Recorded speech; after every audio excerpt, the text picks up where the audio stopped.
नमस्कार दोस्तों, मैं हूं प्रवीण सानी। दोस्तों, जब भारत और पाकिस्तान के बीच आर पार की लड़ाई चल रही थी तो चीन ने ही पाकिस्तान को फाइटर जेट दिए, मिसाइल दी और सैटेलाइट डाटा दिया। पर्दे के पीछे से चीन ने ही पाकिस्तान की लड़ाई लड़ी। ये बात साबित हो गई। ये पहले से ही दावा होता रहा है। ये मैं नहीं कह रहा हूँ, बल्कि भारतीय सेना के deputy chief of army staff कह रहे हैं। मगर मोदी सरकार चीन के आगे ही झुकती ही जा रही है। अब ये मैं क्यों कह रहा हूँ, आखिर तक साथ बने रहिए, पूरी बात समझ जाएंगे। दोस्तों, ऐसी स्थिति देश की कभी नहीं हुई जो कि पिछले 11 सालों में हुई। अब भारत दुश्मनों से किस तरह से चारों तरफ से घिरा हुआ है वो दिखने भी लगा है। चीन एक तरह से भारत को दक्षिण एशिया में भारत को अलग थलग करने में जुटा है। भारत को हर ओर से घेरने का प्रयास हो रहा है। जिसको भी वो इस्तेमाल कर सकता है उसको अपने साथ जोड़ रहा है। और प्रधानमंत्री नरेंद्र मोदी विदेश यात्रा में बिजी हैं। अभी जो मैं अपनी आंखों से देख रहा हूँ उससे मुझे एक छटपटाहट महसूस हो रही है। ऊपर से अब सेना के deputy chief of army staff lieutenant general Rahul Lal Singh ने जो खुलासा किया है उससे मेरी बेचैनी और ज़्यादा बढ़ गई है। लेफ्टिनेंट जनरल राहुल लाल सिंह ने खुलासा किया कि ऑपरेशन सिंदूर के दौरान पाकिस्तान को चीन से रियल टाइम खुफिया जानकारी मिल रही थी। उन्होंने कहा, जब भारत और पाकिस्तान के बीच डीजीएमओ स्तर की बातचीत चल रही थी तब पाकिस्तान को हमारी महत्वपूर्ण सैन्य गतिविधियों की लाइव जानकारी मिल रही थी। ये जानकारी चीन से आ रही थी, तो पूरा सपोर्ट चीन की ओर से पाकिस्तान को मिल रहा था और हम अकेले ही भिड़ रहे थे। कोई उस वक्त साथ देने के लिए नहीं आया। उसके बाद लेफ्टिनेंट जनरल कहते हैं, पाकिस्तान के पास मौजूद 81% सैन्य उपकरण चीनी हैं और इस ऑपरेशन ने चीन के लिए अपने हथियारों को परखने का एक लाइव लैब जैसा अवसर प्रदान किया। मतलब चीन ने भारत पाकिस्तान के बीच संघर्ष में भारत को प्रयोगशाला की तरह इस्तेमाल किया। कहने का मतलब है कि चीन ने पाकिस्तान का इस्तेमाल कर अपने सैन्य उपकरणों की ताकत की जांच परख की। एक तरह से ये जंग चीन की ओर से पाकिस्तान को प्रत्यक्ष तौर पर उकसाने का परिणाम था।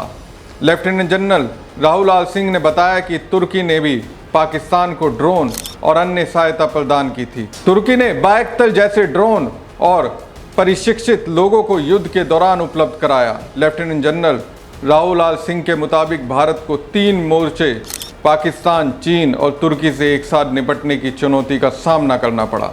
तो चीन भारत के खिलाफ चक्रव्यूह बनाने में लगा है और अब तो चक्रव्यूह का घेरा तो और बढ़ने वाला है। हर ओर से घेरने का प्रयास हो रहा है, लेकिन पीएम मोदी और उनकी सरकार क्या कर रही है वो तो आप देख ही रहे हैं।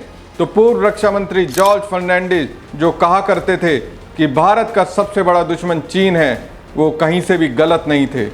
इस सरकार की दोस्तों सबसे बड़ी गलती यही है कि उन्होंने चीन और पाकिस्तान को करीब आने दिया। राहुल गांधी ने बहुत पहले चेतावनी दी थी, लेकिन उस वक्त सरकार राहुल की इस चेतावनी का मजाक उड़ाने में बिजी थी। You have brought Pakistan and China together, and this is the single biggest crime that you could commit against the people of India. You will be responsible for anything that happens. Pakistan was the front face.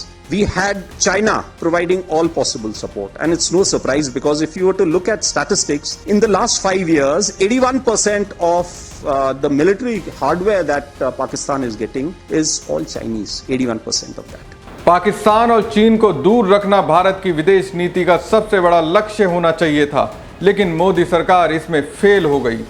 आज जहां पाकिस्तान हमें ललकार रहा है, वहीं चीन ने सरेआम उसका साथ देने का ऐलान कर दिया है। ये भारतीय विदेश नीति के लिए एक कड़ी चुनौती है। राहुल गांधी ने बहुत पहले ही सरकार को इस बारे में आगाह कर दिया था, तब सरकार नहीं चेती और अब हालात ऐसे हैं। कांग्रेस बहुत दिनों से मांग कर रही है, चीन के मैटर पर एक बार संसद में बहस कर लीजिए, मंथन कर लीजिए, ढेर सारे रास्ते चीन से निपटने के निकल जाएंगे, लेकिन सरकार तो अपनी अकड़ में ही इतरा रही है। दोस्तों, कांग्रेस नेता जयराम रमेश ने लेफ्टिनेंट जनरल राहुल लाल सिंह के खुलासे पर कहा कि लेफ्टिनेंट जनरल राहुल लाल सिंह ने अभी सार्वजनिक रूप से पुष्टि की है कि राष्ट्रपति ट्रंप के हस्तक्षेप पर ऑपरेशन सिंदूर को अचानक रोक दिए जाने के बाद से किस बारे में बात की जा रही है। लेफ्टिनेंट जनरल सिंह ने चीन की ओर से पाकिस्तान वायुसेना की मदद करने की बात कही। ये वही चीन है जिसने 5 साल पहले लद्दाख में यथास्थिति को पूरी तरह से नष्ट कर दिया था, लेकिन जिसे प्रधानमंत्री नरेंद्र मोदी ने 19 जून 2020 को सार्वजनिक रूप से क्लीन चिट दे दी थी। 5 साल से कांग्रेस संसद में भारत चीन संबंधों के पूरे दायरे पर चर्चा की मांग कर रही है। मोदी सरकार ने लगातार इस तरह की बहस से इनकार किया। कांग्रेस 21 जुलाई 2025 को शुरू होने वाले संसद के आगामी मानसून सत्र में ये मांग जारी रखेगी। मोदी सरकार को कम से कम अब सहमत हो जाना चाहिए ताकि चीन द्वारा भारत के लिए सीधे और पाकिस्तान के माध्यम से पेश की जाने वाली भू राजनीतिक और आर्थिक चुनौतियों का सामूहिक जवाब देने के लिए आम सहमति बनाई जा सके। हाल ही में चीन ने कुनमिंग में पाकिस्तान और बांग्लादेश के बीच त्रिपक्षीय बैठक आयोजित की। चीन के साथ भारत का व्यापार घाटा रिकॉर्ड ऊंचाइयों पर है। सीमा समझौते पर पहुंचना यथास्थिति की बहाली नहीं है। तो चीन भारत को हर ओर से घेर रहा है, लेकिन पिछले 11 सालों से मोदी सरकार ने क्या किया? पिछले 11 सालों में हमने अपने घरेलू उत्पादन के लिए ठोस उपाय नहीं किए और आज हम औद्योगिक उत्पादन में चीन के गुलाम बन गए हैं। मुसीबत यह है कि चीन अब भारत को नीचा दिखाने के लिए पाकिस्तान को जानबूझकर सैन्य रूप से मजबूत कर रहा है। देश एक नए किस्म के आर्थिक और सामरिक संकट में फंसता जा रहा है, पर सरकार विदेश यात्रा, रैली और रोड शो में उलझी हुई है। पिछले 11 सालों में भारत और चीन के बीच व्यापार में काफ़ी बढ़ोतरी हुई, लेकिन एक तरफा यहाँ प्रॉफिट सिर्फ चीन को हो रहा है। हम तो घाटे में जा रहे हैं। 2015 से 21 के बीच भारत और चीन के बीच करीब 75% की वृद्धि देखी गई। दोनों देशों के बीच व्यापार 136.2 बिलियन अमेरिकी डॉलर के रिकॉर्ड स्तर पर पहुंच गया, जो पिछले साल से 1.5% अधिक है। साल 2024 से 25 में चीन अमेरिका के बाद भारत का दूसरा सबसे बड़ा व्यापारिक साझेदार बन गया, जिसका कुल व्यापार 127.7 बिलियन अमेरिकन डॉलर रहा। लेकिन इस व्यापारिक दोस्ती में घाटा सिर्फ भारत को हुआ।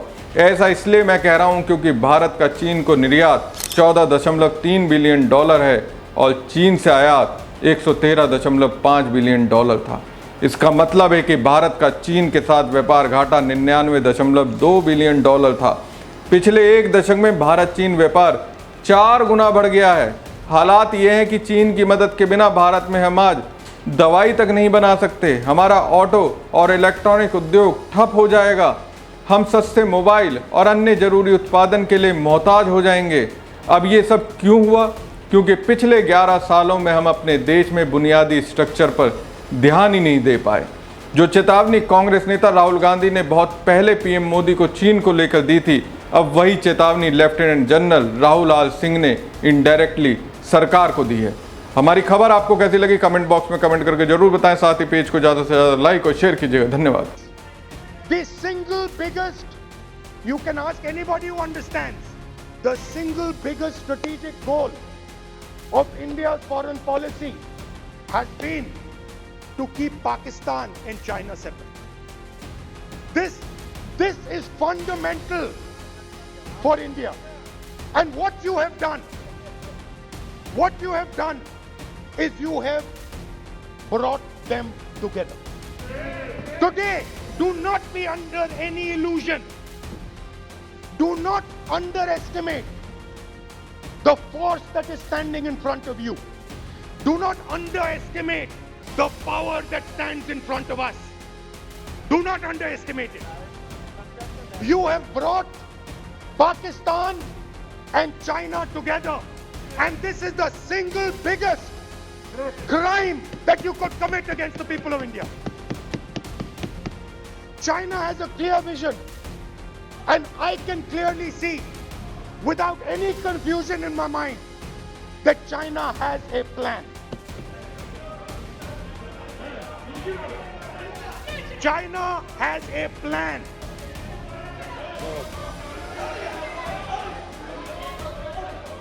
I can see without any doubt that the Chinese, please, we are all nationalists, so let us discuss properly.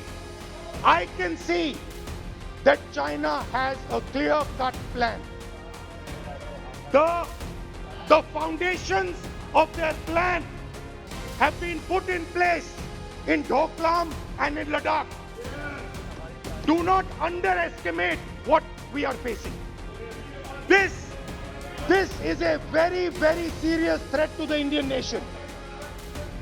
This is a very, very serious threat to the Indian nation. We have made huge strategic mistakes in Jammu and Kashmir. We have made huge strategic mistakes in our foreign policy. And if we do not correct those mistakes, what are the mistakes? I have just told you. You have brought China and Pakistan together. You have brought China and Pakistan together. You have taken the concept of two different fronts and converted it into one unified front. And by the way, in case you haven't realized it, in case you haven't understood what's going on, it is very clear that the Chinese and the Pakistanis are planning. Look at the weapons that they are buying. Look at their activity. Look at the way they are talking. Look at who they are speaking to. I am clearly stating in the House of Parliament that we have made a massive blunder, and we need to make sure, absolutely sure, that we can defend ourselves against the Chinese.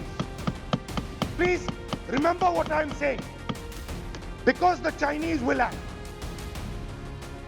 Remember what I'm saying, and remember that you will be responsible for anything that happens. That is why it is important that as a nation we start this conversation.